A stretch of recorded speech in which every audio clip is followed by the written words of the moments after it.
We're live. Hello. Hello. We are live.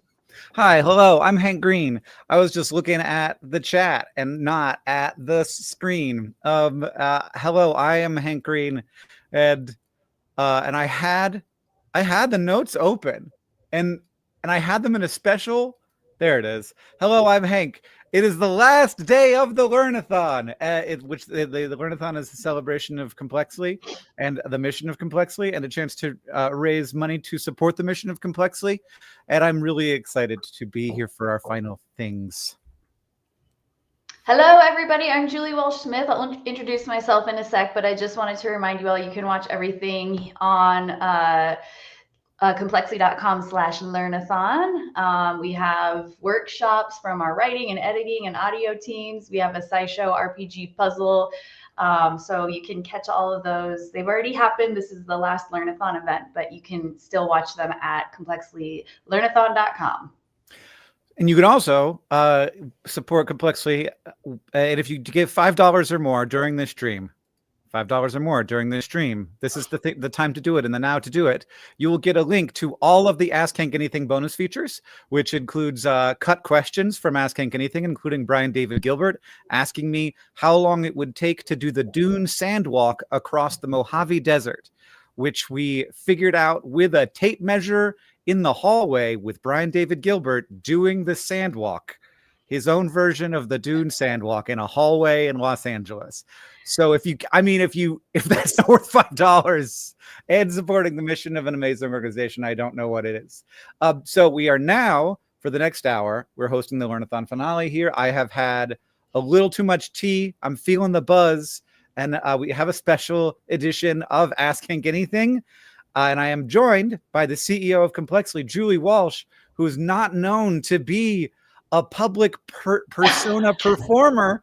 So I'm very pleased to have you in the room. I feel like we never put your face in front of people. No, but I have a face. This is me. Hi, everyone. I'm Julie. And I just have to set some expectations here. I am not a live streamer.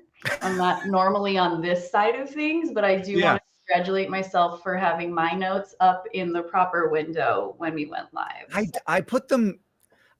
So I got back from biology called, and I got back, and my computer had thrown an error that was like, you've used up all of the memory on your computer. So I was panicking closing down and saving all my Photoshop files to close down Photoshop.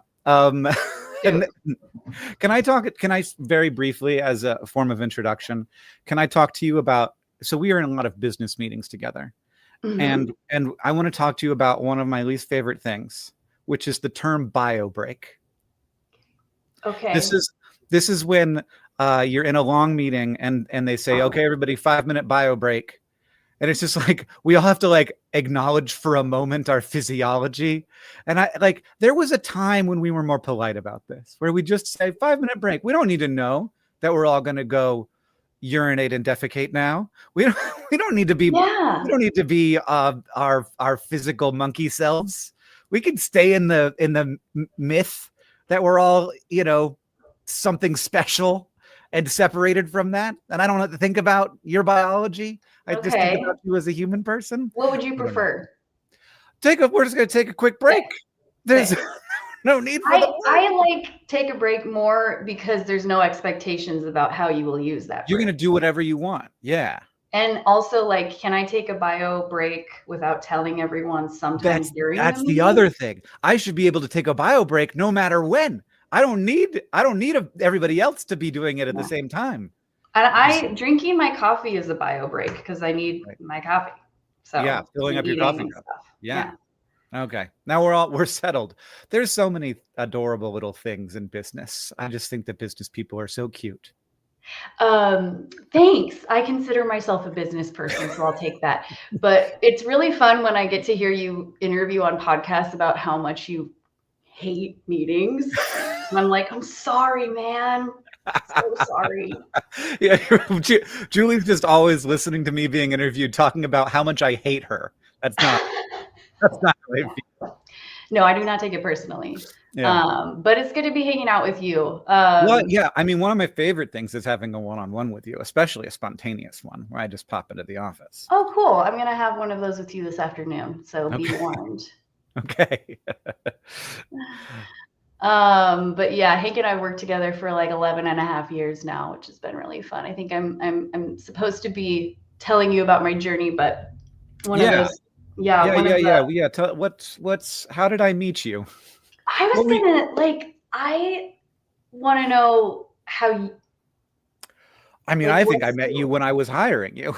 Yeah. Yeah. We had not met before. We had mutual friends, but. Yeah, basically, my plot twist of my career happened when Colin, who I used to work with, but he came over to work at VidCon. Yeah, so Colin was with, can we say your former employer? Yeah, the Downtown Association here in Missoula. Yeah. We do like community events and stuff. Yeah, and I hired Colin over. We'd been friends for a long time. I hired him over to help run VidCon. He ran VidCon for a long time. And when I was looking for a new assistant, because my previous assistant had been promoted to run VidCon with Colin, right. I did the thing. And did he suggest you apply, or did he say to me, you need to hire this person? No, he suggested I applied. Okay. I got through on my own achievement. But yeah, I was very hesitant. I loved the nonprofit world, and I also didn't want to be an assistant again because I had just spent 2 years being like an administrative assistant and wanted something new. So I did apply anyway, and when I interviewed, I was just like, this seems full of potential. Yeah, it's not really a normal admin assistant job. Yeah. It's a lot of responsibility. Oh man. One of my favorite, like, weirdest assistant things was, can I tell a story? Yeah. When Catherine was having a show, mm-hmm. and you needed me to grab her some flowers and drop them off for you secretly. Uh-huh. And I drove behind your studio and secretly walked and left the flowers for you to give to Catherine. And then I locked myself out of my car behind your house when I was supposed to be in covert. Yeah. I had to like run home. No! That was when I lived like up the street. Yeah. And, like, right. Yeah, you only lived like 5 blocks away. Yeah. My assistant brain was like, no, Hank trusted me to be like, make him look good by getting the flowers and not being the one. He didn't have to ask his assistant to remember to do it. So I was like, I let you down. But I think I think you and Catherine probably worked through that one. If it even wasn't. Not a big deal. Yeah. I think as much as being thoughtful, it was, oh God, like the thing you're supposed to do is have flowers at the end of the show. I do remember that. Thank you very much. You do. Yeah. Yeah. And I don't lock my keys in my car anymore, but there was a period of my life. It's like impossible. They fixed the problem. Yeah. It's very hard to lock your keys in your car now. Anyway. So you were sort of my personal support person for 5 years? 2. Oh, okay. That was fast, girl. It felt like 5 because it was such a learning curve. Yeah. Like, I don't think you realize like how naive I was. I mean, I was like 2 years out of college, never lived out of Montana, never worked on an international or national scale of anything. And so I was just, I remember like going on a work trip for VidCon and being like, oh my God, I get my own hotel room? What? Like, I don't know. I just learned a lot and was exposed to a lot. But I do remember early on in that time being your assistant. And I also supported your COO of all the companies at the time, Michael. Yeah. But I remember being like, hey guys, I'm enjoying this. I'm learning a lot. Is there like a book though that I could read and just understand what industry this is? And you guys laughed. You guys laughed. Yeah. Oh. No, you didn't laugh at me, but you were just like, oh my God, no, like there is no. Not for this. Yeah. Unfortunately, nobody knows how to do this yet. I mean, there's nothing like YouTube for throwing people in the deep end, especially early on. Like nobody knew how anything was going to work. We were all, and we continue, I think, to define how the online video industry is going to work. I always feel that responsibility as well as that opportunity where it's like, we have to figure out how to do these things. And it's really being done from scratch. And you can see, and you can look around at, Smosh or Mythical or Complexly, or Dropout, or there's a bunch of companies that are doing it different ways, and then lots of the majority of it though is these very small teams, the sort of real engineering team of like maybe 5 people, or Kurzgesagt is like another big sort of similar studio, but like we're coming up with it from scratch, and I feel bad for the amount of the depth of the deep end we threw you in early on, but like I mean, you just kept making it more achievable feeling because you swam so well. You gave me the kite surfer award once because you're like, I threw you in the deep end, and then wow. you built a surfboard and then made it a kite surfboard and then learned how to kite surf. Yeah, which I don't know how to do, but I get it. Oh, me either, and never will I learn. Really? It's not on your list? Oh God, that is totally a thing that a guy like me would do if he was done with all the other things, and I'm just not. I also just I do not like to be cold, and I like to be safe and in my room. So can you tell me what you like about working with Complexly? Yes. The people here, there's a lot of people here who wear really cool shirts all the time. There's just like a very high concentration of cool shirts at this company. Of just good outfits? I'm just kidding. Yeah, there's some good outfits, but people like come visit us and they'll be like, wow, that person has a cool shirt on too. And that, like, what's with, I'm kidding. That's not my favorite thing. But my favorite thing is related to people, because it's the people that we work with, that work on our teams, that have helped us build this thing that's never been done this way before. And the partners we work with, who are just all also good people. I really like being in this vertical of the creative economy. Education is like a really awesome, uplifting place to be. And I love that about it. And then I also just love our audiences. I love that people are talking with each other in the comments and then emailing us to tell us how our content changed their life. They give us all these wow moments, and they also are like supporting, almost half of our annual budget every year through donations or merch or Patreon or the Learnathon or the Crash Course Coin. And they make it so that we can make content for them and people like them and not for advertisers. And that just is like such a huge privilege. I don't take it for granted. And so, that's all it's the people behind everything we make is my favorite part. Yeah. Including people who have just donated. So if you don't know, you can donate at complexlylearnathon.com. And right now during this stream, if you donate $5, you're going to get access to all of the Ask Hank Anything bonus features, which includes a bunch of cut questions. And people have done that. So thank you to, I should have worn my readers. Thank you to Leanne. I can do it if you want. Okay, yeah, thanks. I'm 10 years younger. Thank you to Leanne L, Alexander B, Patrick J, Angela S, JCH, Presley F, Lisa S, Travis H, Christina K, Lori R, Elijah S, Emily A, Iselin J, Lori R, Chelsea B, Max T, and Adele T. Thank you. And I got a few more. Ricardo H, April H, Stephanie W, Emily M, Edward B, Elizana A, Casper R, and Graham Manson. Oh, sorry. Maybe that should have been M. Yeah. Well, I think Graham will survive. The M is just in case there's two people of the same 2 Grahams, and there weren't anyway.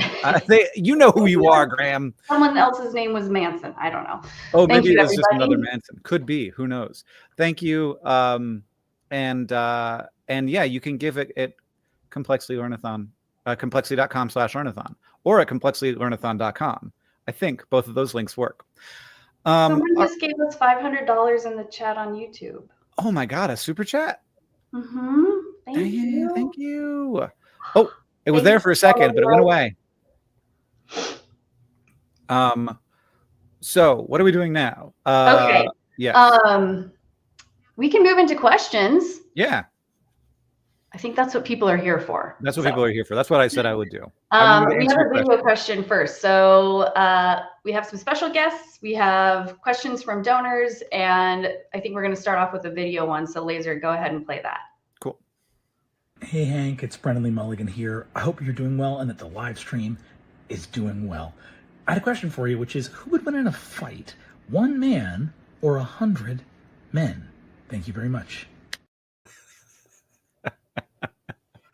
I mean, I have the impulse to ask clarifying questions, like maybe you can bounce it off me, because is the 1 man like in some way in a car or with like some kind of but a fight to me indicates that there's no special tools being wielded. It's just hand to hand. I think it's hand to hand, and I think the 100 men are going to win. And I don't think even it matters which man it is. Yeah. I think you take like the biggest guy and put him up against 100 guys. 100 guys are going to win. Unless there was some like hypnotic power the 1 man had. Yeah. I mean, if the 1 man had a genie lamp, then I think the 1 man would win, you know? If he had 3 wishes. So I think that Brennan has set up a softball for me to start with, which is I cannot imagine a situation in which the 1 man doesn't get his ever-living snot beat out of him. Okay. So there wasn't even a hidden meeting. It was just I don't think so. An easy one, bro. Maybe. I think that the meme was 100 men or 1 gorilla. And that is a little trickier, but I think that everybody who knows anything about gorillas in the end was like, yeah, I think probably 100 men could do it. That's a lot of guys. Yeah. But I certainly wouldn't want to be the first one. This is my argument for why 100 men couldn't fight a gorilla, which is that no one would. So like the first guy wouldn't go. And like morale and fear are a big part of it. So you'd need to tell a really important story about why these 100 men would have to kill this gorilla. Yeah, I think so. It'd be like, hey, this gorilla is gonna be the end of humanity. Can 100 of you take it down? Yes, for sure. Yeah. Yes, protect your children. Go attack a gorilla. I'd do it. What did you just say? Protect your children? Yeah. Okay, yeah, I would do it too. Okay, we have another question from a donor in the chat today. So what are the Biofoot 7874 asks, what are the odds that there is a secret underwater civilization of hyper advanced fish people on Earth or on the icy moons of Jupiter? So Earth, 0. We would have seen the hyper advanced fish people, and as much as I would like it. So I think this might be a reference to a video I once made where I went through my 5th grade homework, which was like, say what's going to happen. And this is such an amazing thing to have found. Say what's going to happen in every year of the future. So like, but what's going to happen in 1990, what's going to happen in the year 2000, what's going to happen in the year 2020. And one of them was super like hyper advanced fish people discovered. Oh my God. Or maybe it just like said hyper advanced fish people with like no context around that. Cause of course I was 12 or whatever. And that was, so good reference. But like, I think that it's very unlikely that there's going to be hyper advanced life on the under the ice of Enceladus or whatever. I think that there's a very high chance, like especially for the bigness of the news, like a double-digit chance that there's life down there. And this is totally pulling numbers out of my butt. I was just going to make you pull numbers out of. Yeah. Hopefully not your butt, but I was like gonna make you, state an odd. Yeah, I think that there's like a less than 1% chance, if there is any life, there is a like less than 1% chance that life is like multicellular. Like I think that like single celled life is much more common in the universe than multicellular life, and I think that because it took Earth like more than half of the length of life to get to the Cambrian explosion. Like that there was like 3 billion years of the 4 during which everything was goop. And so to get beyond goop seems like it needs a lot of long-term stability. But like, I don't know, underneath the ice of Ganymede has had long-term stability. So maybe there's like slithery, slimy things down there. But then there's like, again, a less than 1% chance that if there's slithery, slimy things that they have culture, Oh, yeah. But isn't the universe like 14 billion years old? And so yeah, it only takes 3 billion to make, this is the Fermi paradox. Yeah, but our solar system is only 4.5 billion years old. So I don't know how long Ganymede's been there, actually. I think probably pretty much the whole time. I think that Jupiter's moons have been there kind of the whole time, but I'm not sure. Okay.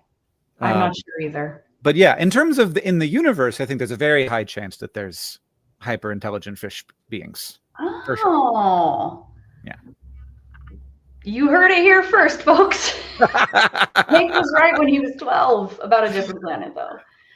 Okay, real quick, thank you for supporting the Learnathon to Amanda, Dave, Finn, Charlie, Nina, Lillian, Kimberly, Chelsea, Josh W, Zoe, Josh T, Stephanie, Gregory, Kay, Daniel, Victoria, James, and Tabia.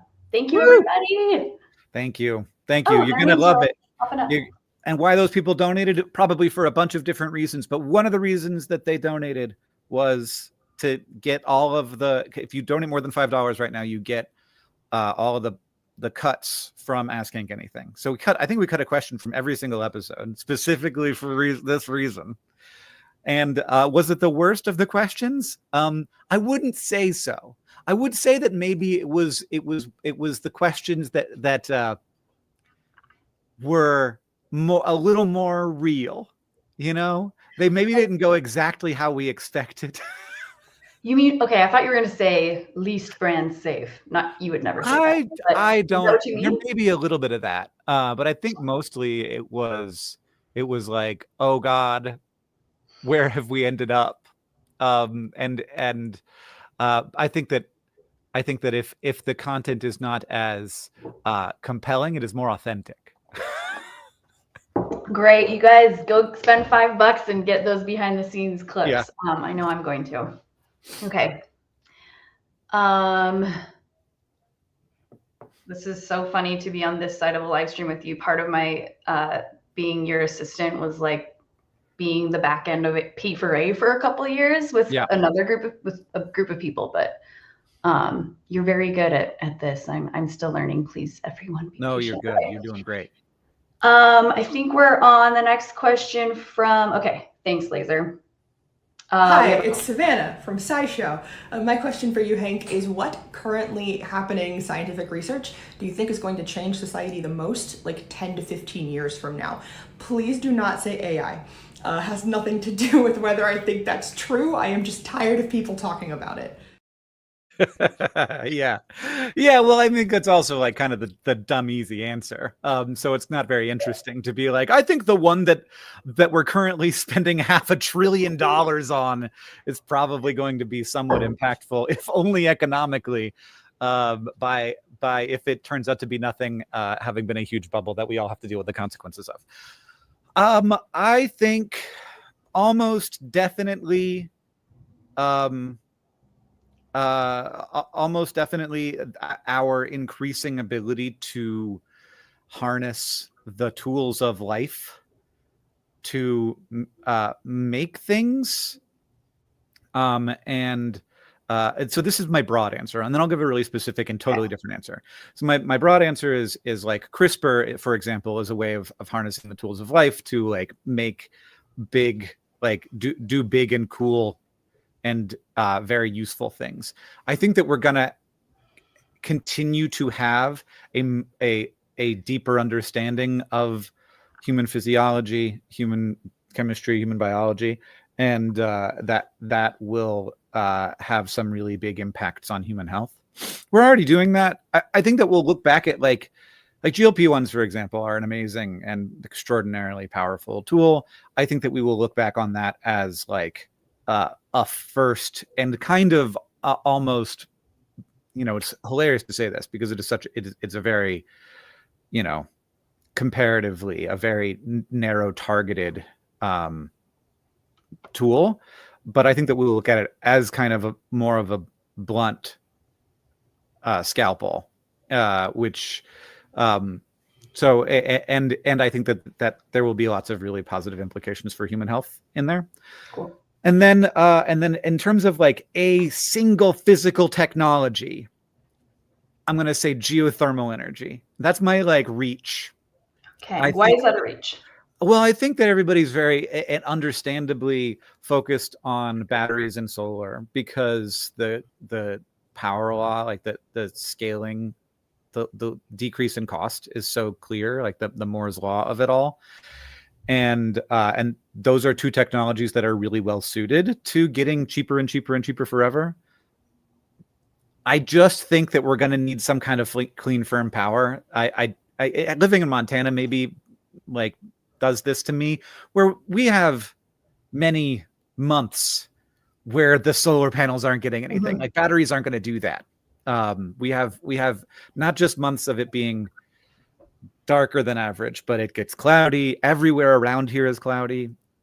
You can try and make up with a lot of wind. But I think that I think that there is a possibility that we will start to understand geothermal and be able to get at the energy in the inside of the earth so effectively that it will sort of make it seem kind of silly that we spent so much time thinking about fusion, which is always going to be very complicated. Fusion is very pie in the sky, and the earth is like 300 feet down is just like begging to boil water. It's just really, it's so much easier. And in particular, like a weird thing that happened is that fracking, so trying to get oil and gas out of this shale, which shale is wild. So like traditional oil exploration was like putting your oil well down into a sponge full of oil. And it just like in like a squeezed sponge. So it was always coming out. Shale oil and gas is like trying to get oil and gas out of a marble countertop. It's like it's nuts. But we do it. And in doing that, we have learned some amazing tools for getting down into the earth and getting stuff out of it. And right now what we're getting out of it is like oil and gas. But what we could be getting out of it is just heat. And we could just be boiling water with that. And there are a number of companies that are working on that. And I think that could be a much bigger deal than everybody's giving it credit for. Yeah. Could we use the holes that we already made for fracking to be the geothermal access holes? I don't know. I don't think so. I think that there's particular geologies that are best for it, but not in the way that like geothermal right now is so geology specific that it can like only be done in Iceland, where there's a volcano right next to the surface. Okay. I'm not as sciencey as Hank, so if anyone else was listening to all that, you probably got more out of it than me. But you know a lot, man. Thank you for answering that question in such a broad way. And I appreciate Savannah making AI off limits because that's well, probably AI, I guess. Oh, man, you know what I was watching last night? Bicentennial Man. Wow. Man, all of the AI media are going to be so hilarious in the future. What? Why do you say hilarious? I don't know, because like it's like I don't know. Just because it will have gotten a bunch of things wrong, you know? Yeah. Okay. I don't know. How was Bicentennial Man? How did it hold up? I didn't make it all the way through, but I remember, I mean, it's fine. He wasn't supposed to be, I don't think he was supposed to be generative, but the mistake was that he was, and that he learned more instead of just doing what he was programmed to do. So, yeah, I don't know. It was interesting. There's a lot of like 90s stars in there that I totally forgot about, but I'll let you know how it holds up after I get through the last freaking hour of it, because it's super long. Okay. We're going to thank some donors and go to the next question. Thank you so much for supporting Complexly through the Learnathon to Joshua, Jonathan, James, Daniel, Leah, Neil, Heidi, Isabel, Louise, Chloe, Oxenfree, Benjamin, Jessica, Amelia, Gerald, and Christina. Thank you so much. Woo. Okay, next question is from Alex, who's a Learnathon supporter. Thank you, Alex. Question, Hank. Are fingernails and toenails just teeth for your hands and feet?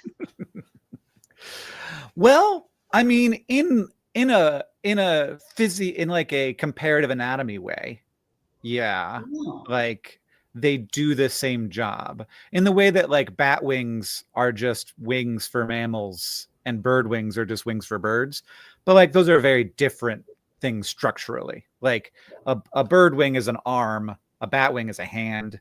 Yeah, isn't that wild? That's so cool. Yeah. There's a lot of fingers involved in a bat wing and none in a bird wing. And like skin versus feathers. So in that way, they're kind of like teeth in that like it's good to have a hard thing at the end to do things with, which we do. I don't know, actually. I couldn't tell you what a toenail's for. Is that just there to protect my big toe from dropping stuff on it? I don't know why we have toenails. Well, I think they might be there because they were and they haven't gone away yet. And that is definitely how I feel about several of my toenails. I'm like, you're doing nothing. You're causing me a lot of angst. You're mostly causing problems. Yeah. And there's yeah. But in terms of physiology, they are not the same thing. So they are totally different structures. They're made out of different stuff. They use different genes. They use different pathways. They operate very differently. Obviously, like our teeth don't keep growing, though some animals do have teeth that keep growing. Cool. But yeah, enamel and oh shoot, the stuff, keratin, totally different. Oh, okay. That's what your fingernails are made of. But you have to take much better care of your teeth than your fingernails. They don't replace, I think, is a big part of that. They're a lot harder. They're actually much more durable than fingernails, but your fingernails are always making new fingernail. I wonder if anyone in the chat knows why toenails exist. Well, I feel like they exist because they were useful when we were back like a long time ago. They had to have been useful at one point. Yeah. Because when our feet were more like hands back. Yeah. At some point, right? But like other mammals have toenails. And nails. Right. Well, the thing is that like most mammals don't have hands and feet. They have feet and feet. And so what you're doing with the forepaw and what you're doing with the back paw are the same things. And the genes that code for hands and the genes that code for feet use a lot of the same genes. Okay. So this is like the reason we have 5 toes and 5 fingers is because it's following the same basic plan. And so it's also doing the same like the internal bones of the hand and then all the little things, those are also duplicated in the foot. And then you have fingerprints on your toes and you have toenails on your toes. And I think it's just sort of doing like worse hands down there. Yeah. It's useful to have hard tips to our digits for ripping and tearing rather than squishy nubs that can't do much. I agree, but like feet aren't doing anything. So I think Jed is correct. We have toenails because fingernails are useful. And the genes just haven't delineated yet between. Yeah, they just didn't matter. It was like, that's fine. I think it's probably right. It seems a little bit more like the big toenail might have some purpose because it does seem to be like, I'm at a task a little bit. Whereas the other toenails are like, I just have this vestigial flap of keratin on top of me. You think the big toe has The toenail has more purpose? I don't know. It seems like it's this is very vibes based, but it seems like it's doing something. It seems proud of itself. It seems like I'm here for a reason. It's a big, proud boy. It has a lot going on. It's large. Yeah. It's a very big, like square half-inch. Yeah, it's a big, and it's also like the other thing is that it obviously has negative consequences. So I feel like it would have gone away if it didn't have any positive consequences. Okay. Like how many of us, Oren right now, he broke his toe and his big toenail like went into his foot. And it's like, that thing shouldn't have been there. That made it worse. Yeah. Wow. Big questions this morning. Big questions this morning. I think. Oh, I can make my screen bigger. Thank you for supporting the Learnathon, Aaron, Tyler, Jennifer, Laureen, Jessica, Marcelina, James, Stell, Sarah, Denise, Mark, Allison, Michaela, James, and Yusuf. Thank you for supporting the Learnathon. And thank you, everybody, for sending in your questions. Very appreciated. How do you feel about my eyesight going? Do you feel like I'm going to die someday and you're going to be all alone in this? Well, not because of your eyesight. There are other things that make me aware of your mortality, Hank. Hi, I'm Archie McLaughlin. I'm the host of the History Show here at Complexly. And my question to Hank Green is this. It's kind of a tough one. Hank, what is your go-to Mario Kart character and why? I have one and I have a reason. Okay. I'm a Donkey Kong boy. Okay. And the reason Donkey Kong's real big and he's real slow, but he's real big. And the reason I'm Donkey Kong is because I do not have good hand-eye coordination. Okay. And so if I try a Mario Kart character that is too fast, I am always completely out of control. I need a guy that's more of a blunt force instrument. And that is why I am Donkey. Also, I love Donkey Kong. He's great. What do you love about him? He's just a big goof. He's just like a goofy character. And like I don't know how this evolution occurred, but now he just feels very like kind of big and goofy. How do you know? I mean, I'm not a huge Mario Kart person, so I'm glad no one's asking me this, but how do you know so much about Donkey Kong's personality? Not from Mario Kart, from like Donkey Kong Country, from other games. Yeah, there's like, did he ever have a cartoon? I think he did in the 90s. I think I watched the Donkey Kong cartoon. So you like him because he's like a bowling ball. What does that mean? He's just like he's just like bowling everyone down. Yeah, he just pushes everybody out of the way. Yeah. Okay. For sure. It's Gary, Crash Course Script Editor here. My question for Hank, what's the weirdest dream you've ever had? Oh, weirdest dream. I've had a lot. I mean, like can I tell you? I'll tell you the story of the weirdest dream I ever had, I think. So we used to have all these VidCon stress dreams. And I had a VidCon stress dream once that I was the pilot of a plane that crashed and everyone but me died. And I had to go apologize to everyone whose family member died in the plane crash. Sometimes people are like, wasn't VidCon fun? And I'm like, no, it sucked so much. My VidCon stress dreams amounted to like big spreadsheets. Just staring at spreadsheets. Actually, I would have VidCon stress dreams like long after I moved on from even working on VidCon. They would just pop up. So yeah, that tracks. Are you were the pilot of the plane? I was the person flying the plane. Yeah. Do you get stress dreams from you don't own VidCon anymore. Do you get anything on that level anymore? Yeah, I still get stress dreams. But oftentimes they are just like normal nightmares. They aren't as like, well, I did recently. I had something that was like really obvious. I can't remember what it was, but it was so like, wow, not really trying to hide it, are you, subconscious? You're really on the page with that one. I can't remember what it was. I talked about it with my therapist, and she was like, "Yeah, no, that makes sense." Didn't need much like interpretation. Yeah. Okay, well, I wish you peaceful rest all week. Thank you very, very much. Ooh, Yes, $100. yes, thank you. Daily inspiration by Verse. Hank and the rest of the Complexly team, thank you for your continued support in science education. What can we do to help your mission? Well, $100 super chat certainly helps.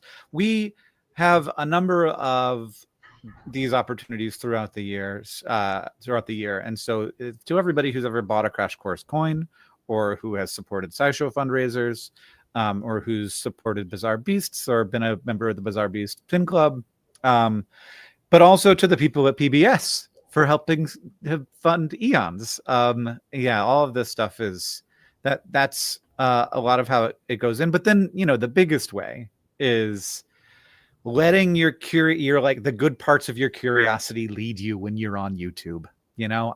I was just looking at sort of my last year on YouTube, and I can see that I was watching a lot of stuff because of anxiety.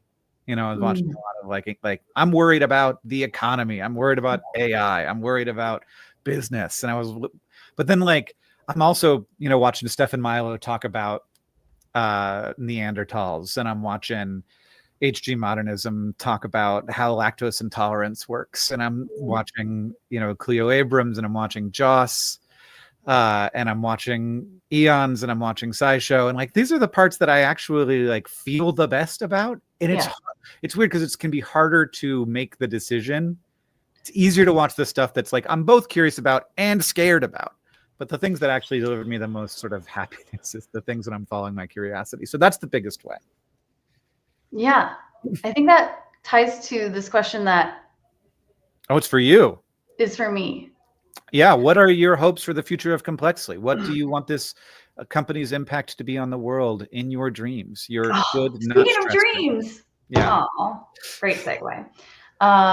Well, the fact that we're still doing this 14 years in, going on 15, that Complexly has been around, is a dream come true. I think what you and I, Hank and John, have been wanting to happen for Complexly we get closer and closer to achieving that every year. So like the dream is coming true, and that's really exciting. And I'm so grateful for everyone who's been part of making that happen.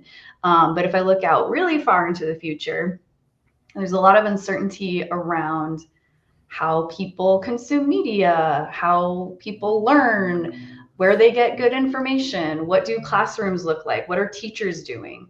And no matter what context we are in a few decades, my dream, and I have a lot of confidence in this dream, is that Complexly will still be a source, and a trusted source, not just a source of good information, which we are and is so important. That's like the base level.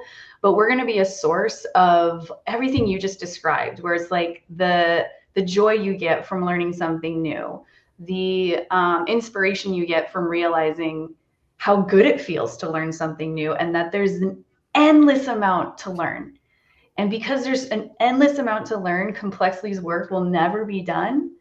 And that's really exciting to me. And we're going to be around to make sure that there's a generation of lifelong learners. And I think that's the biggest impact we can have. Awesome. And I guess, if you and I are dead by then, whatever. That's okay. Yeah. Well, look, we're not going to last forever. We're not. Hopefully. Hi, Hank Green. I was told that I could ask you like a fun, lighthearted question, preferably one with a yes or no answer. So this is what I landed on. Can you weigh a tectonic plate? And if you could, how would you do it? Thank you so much. Good. Happy birthday. Can I eat a tectonic plate? Is that what Vic just said to me? Can you eat off of a tectonic? Oh, can I eat? Wait. Can you weigh? Sorry. Can you weigh a tectonic plate? How would you do it? Oh, if you could weigh. I love the idea of eating off a tectonic plate. Like, yeah, absolutely. That's easy. You could definitely eat off of a tectonic plate. You cannot eat one. Someone would ask me if you could swim under one, and no, that's also not how that works. I might have asked. You can swim under like a little part of one. Really? Well, not really. You like can the swim part where the other part's coming in. You can swim like in areas where they're separating. You can like swim under a little ledge of one. But if you could weigh a tectonic plate, you couldn't weigh a tectonic plate in the way that we weigh things. You could estimate though the weight of a tectonic plate, and there's a bunch of different ways to do that. So we know the density of different kinds of rocks, we know the size of tectonic plates, and we know their rough composition. So that's one way that you would create figure out the mass of a tectonic plate, and then you could convert that mass to weight. You could also like maybe look at. So you also know that the sort. So geologists are going to hate me. Geologists hate him, but you can roughly imagine that a tectonic plate is lighter rock that has risen to the surface and is kind of floating on top of heavier rock, the way that like you could float an anvil in mercury. So like things that you think of as solid can float, wood can float. And so like this rock, it's very heavy, but it's less heavy than a lot of the rock that the mantle is made of. And so it's come up to the top and it's sort of sitting on the top of the mantle. And you could look at the displacement, just like you can sort of like figure out the mass of a boat by looking at how much water it's pushing out of the way.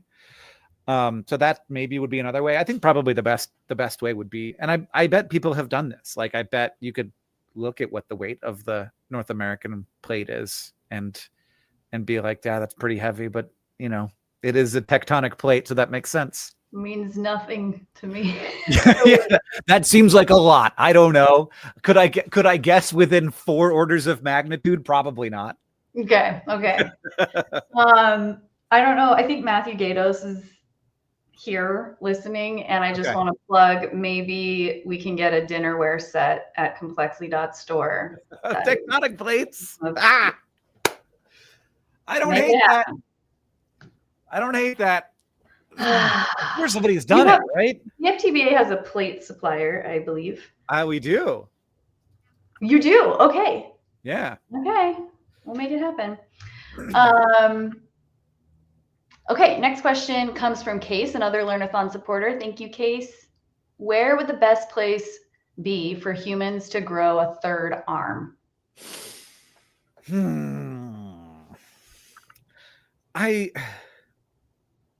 There's a lot of complexity there. You know, I'm immediately thinking about bone and muscle attachments. You don't want that happening in the middle of your chest. I think, weirdly enough, it would probably be asymmetric, and it would probably be like right under your right arm. Whoa. I thought there was only one right answer to this question, and that's not what I thought. What did you think? Where the tail used to be. What? How is that a surprising risk? What? We used to be. No, that makes perfect sense. No, absolutely. Because like other animals have a little arm back there, and we could have one that's even better. You could like sit down and you could grab stuff off the ground. You could sit down, like I could sit on it. Yeah, it would be like a little bar stool that you have everywhere. The gym would be hilarious to have your like special equipment for exercising your butt arm. Yeah, I mean your tail. It's your tail. Well, but tell me why you went with no. It's not a tail because it's got fingers and fingernails. We should have not gotten rid of our tails in evolution. We should have just grown a hand on them. Dang it. Yeah. I don't know. That's never happened, and probably for some really good evolutionary biology reason, or probably some really good genetic reason, honestly. Really? More fingernails, more problems. More fingernails, more problems. That's what they say. As the poet once wrote. Yes. Okay, so that was my thought. But yeah, that makes sense. Obviously, tell me more about this second right arm. Just like being able to like, you know, you got holding this and you're holding this, and then you're like, how do I open the door? But I guess like you could do that. You could do that with your butt tail. Just be like. I just had this amazing vision of if you had the tail arm, what it would be like, look like to put deodorant on that tail arm. Yeah. Like maybe you would need it, but I don't know. Okay, I do accept. I feel like you would. I accept your idea of a second right arm. I think that's a good one. I think that's the most practical solution. I'm worried about like adding more about every chair if I have a butt arm. No, How big is Julie? How big is the butt arm? it's the same size as your other arms. Wow, that's big. Yeah, don't you want to be able to pick stuff up? You can be carrying stuff. Yeah. Does it curl down or up, or does it pivot? I think it's like it's like a shoulder. It's like this coming straight out of your tailbone. Yeah, so it's like pointed down regularly, but it could kind of turn up. Yeah. You can scratch your back. Ooh. You know, I bet honestly, if the shoulder was pointed straight down, this is an Ask Hank Anything question. If you had an arm where the tail would be, is the size of a normal arm, would you be able to get that spot on your back that you can't currently scratch? And I don't know that you could. Is it a ball and socket? Yeah, so it's just like this. Then I think you could. I think you could. Like if this is my back and I'm just doing this now. Oh yeah, I would love that. I would. Your argument about like what would we do with chairs is just not reasonable, because we would have made chairs that accommodate our tail arm. Yeah. Well, I mean, we're talking about adding an arm, not like having always had it. So we will have to adjust. Wait, really? No. Shoot, you're right. I think the question is posed as in like if we had a breakthrough that allowed us to choose where to have. Okay. Yeah. Well, maybe then, Hank, we would put the third arm under the right arm and then just hope that there would be another breakthrough to grow the fourth arm, and then we could have 4 arms. Yeah. Okay, that was a fun one. Case, thank you. Okay, this next question comes from Tannerbot, who supported us on learnathon.com, or sorry, complexlylearnathon.com. What is the most horrible nature fact that you know that you cannot forget? Oh, it's so bad. Probably. Maybe like I'm gonna go 13. Yeah. I'm gonna keep it PG-13. Sorry, I just did a super chat asking if we could hit our super chat goal. So that just came up on our screen. I think teratomas. So since we've been talking about body plan stuff, a teratoma is a kind of tumor that sometimes you have when you're born, and then sometimes it can develop later in life when you have certain kinds of cancer. And it is a germ cell tumor. So it's a tumor that comes from undifferentiated cells. So like, you know how like your skin cells and your lung cells are different, but they all came from one original cell, Yep. you know, when you were an embryo. So that those early stem cells can become any kind of cell. And if you get a tumor of undifferentiated cells, what happens is that they start to differentiate, but at random. So they don't have anything to tell them what to become. They don't have like the, you know, marvelous tools of like the careful orchestration of the embryo in order to like get a good body plan. So what happens is you get this tumor, and it's germ cells that just differentiate randomly. So there'll be like little bits of thyroid and like a piece of cornea and like a tooth inside of this tumor. And that is just so gross. And I think oftentimes people have this, but Hank thinks it's gross. Yeah, well, I think that people who have it also probably think it's kind of gross. And it's something that you need to get removed if it's possible. So sometimes they can't be removed for surgical complication reasons. They're like in a too dangerous a spot, but they're definitely something that you want to get removed, especially if you're an adult and you have a teratoma. They can be very dangerous. And and I think that oftentimes doctors don't tell you what it is because you don't need to know, and it doesn't make it better. They're just like, you have a teratoma. They're not like, here's what a teratoma is, you know, like, just like if somebody said like, you have a sarcoma, it'd be like, oh, well, that's bad. I don't need to know what a sarcoma is. But yeah. Is there one that you've heard of that is like most unsettling, like what it was made of? Oh, I mean, they are all bad. They're all similarly bad. The thing that kind of upsets me the most is that they can have neurological tissue in them, so they can have like little bits of brain. Oh, wow. Yeah. I don't like seeing brains outside of the body. No, and I don't like the idea that like a brain can happen out. Sorry, Julie. I do like the idea that brains can happen. I don't like the idea that there's something, as like, you know, much of a rational guy I am, I don't like the thought of, so they can make like little like micro pieces of brain tissue outside of the body, and they can like they do that in order to test stuff. I don't like this. I just don't like this. Mm-hmm. I don't like, I think that it's great. I think that it's fine. I think we should do it. I think that we should, I'm not like worried that those things are becoming conscious and that we're torturing them or something.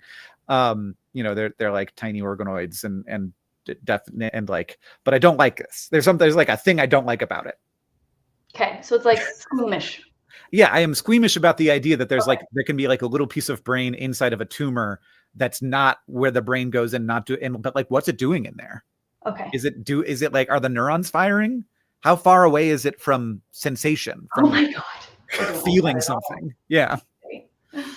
Can I tell you what I would answer in this question, because yes. It is also related to stem cells, and that is that when you're an embryo, right, you're a bundle of stem cells. And then like on one day, the bundle of cells just like splits in half, and one of those halves goes on to live a human life for 80 years and have relationships. And the other one is your placenta. Yeah. And it's done after 8 months. And yeah. you get discarded. And like, how unlucky would it be to be on that side of the device? When you're just like the bad half. Yeah, I think about that sometimes. Yeah, that's really interesting. I'd never thought about that before. Thank you to Brian and Braden for donating at complexly.com/learnathon. If you donate, we're doing it.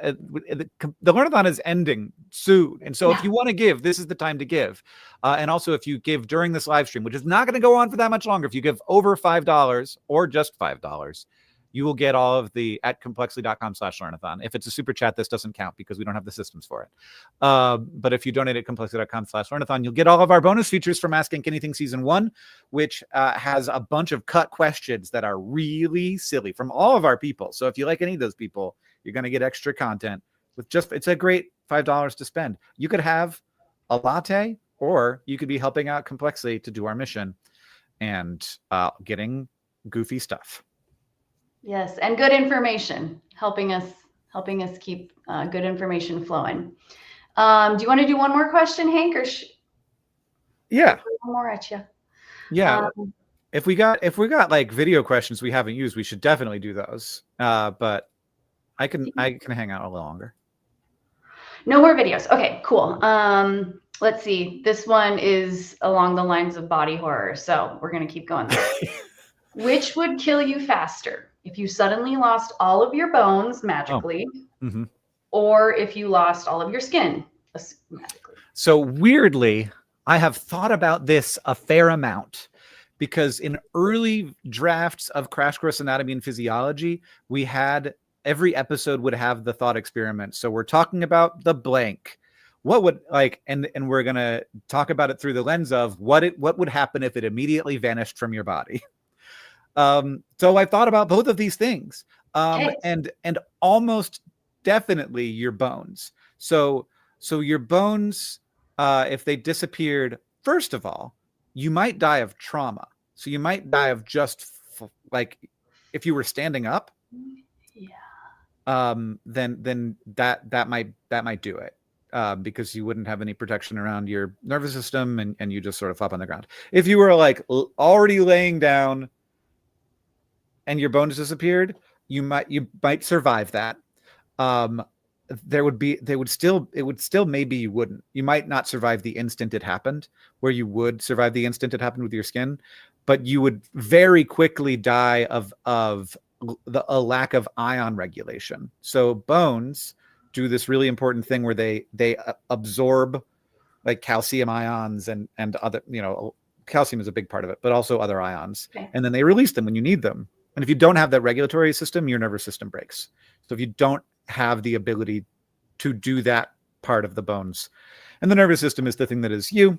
Yeah. So and then skin, when we looked at it, like, weirdly enough, the thing you would probably die of if you were like in a hospital already would be thermoregulation problems. Like you wouldn't be able to, you would like hypothermia. Like you wouldn't be able to hold onto your body's heat. Wow. Yeah. Okay. That's not what I thought you were going to say. I was thinking like bleeding or infection. Yeah, you would think that it would be bleeding, and certainly infection would be. it's the most important piece of your immune system. The skin. Infection would be very high on the list. But bleeding, I don't think would do it, which is very upsetting because it obviously there's a lot of blood vessels that go into the skin, but they're all really quite small and would clot fairly quickly. So that's gross. Terrible question. Just so we're clear, the answer then, if you were laying down, so we're if you were already in a hospital and you were in a hospital bed and you were laying down, probably still your bones. Okay, thank you. Now I know, and I never have to think about it again, hopefully. and yet maybe you will anyway. I like how they put magically in the question. Yeah. So there's just like a wizard there who's yeah. It's a really bad wizard. Okay, thank you again to these supporters: Leo, Hope, Cindy, Patrick, Laura, Nicole, Kylie, Noah, Elizabeth, Cecilia, Gail, JD, Kelly, Katie, Laura, Nathan, Allison, Jareen, Shanjida, and Devin. Thank you so much for supporting Complexly through the Learnathon and for joining us. It's ending pretty much right now, but you can still go support us with $5 at complexlylearnathon.com and get some of these behind the scenes. Hank, do you want to explain the behind the scenes perk one more time? Yeah, it's the cut question. Like, I think the biggest piece of it is cut questions from Ask Hank Anything. So every episode we did not include every question. I think that there weren't any that we included all of them. And so one of them is Brian David Gilbert. This is the one I know the most because it's the one that I was like, that didn't make it. It's Brian David Gilbert. He asked me how long it would take to do the dune sand walk across the Mojave Desert. And we calculated it in the studio by having him walk down a hallway the way that he imagined the dune sand walk works. Do we have the rights to that? Maybe that was the problem. Maybe there was a rights issue that we were worried about. I don't want them to come knocking. I think that it's fine. Okay, a couple more donors to thank: Brandon, Boaz, Courtney, Sarah, Blake, Lindsay, Matthew, Brittany, Joe, Mark, Shelby, Megan W, Samantha, Sarah, Megan L, Casey, Tanner, Molly M, Jason, Rebecca, Ashley, Sarah, Corey, Desiree, Jaden, Thomas, Alexandria, Rin, and Hannah. I don't know what you're saying in the chat, Laser, but what Laser has said is that there's also one of the cuts is me playing connections with Jacob Collier. Okay, gotcha. So there's no cut questions from Jacob, but there is me playing connections with him, which is even better. For a second there, I thought Jacob Collier was donating to Complexly. No, that would be very cool. But thank you, everybody. Thanks for having me, Hank and Laser. It was nice to meet some of y'all for the first time, but I've been here a while. I really appreciate all of your support, and I love the work we do together, and I'm so glad that you're helping us continue that work. So thank you for joining us this morning. Yeah. Thanks, everybody. This was super fun, and I'm glad that we got to the most horrible questions imaginable. Make sure you don't have as bad as stress dreams tonight. And sorry if That's right. I'll be always working toward that. You can give at complexly.com/learnathon, and we will keep let's say for the next half hour. If you give, we'll still send you the Ask Hank Anything stuff, just in case you're still in the process, because I know sometimes you have to type in a whole credit card number. All right. Thank you, everybody. And thank you for supporting Complexly. And Julie, thank you for spending time with me. And Laser, thank you for all the help. Likewise. Thanks, everybody. Wow. What a smooth live stream. I think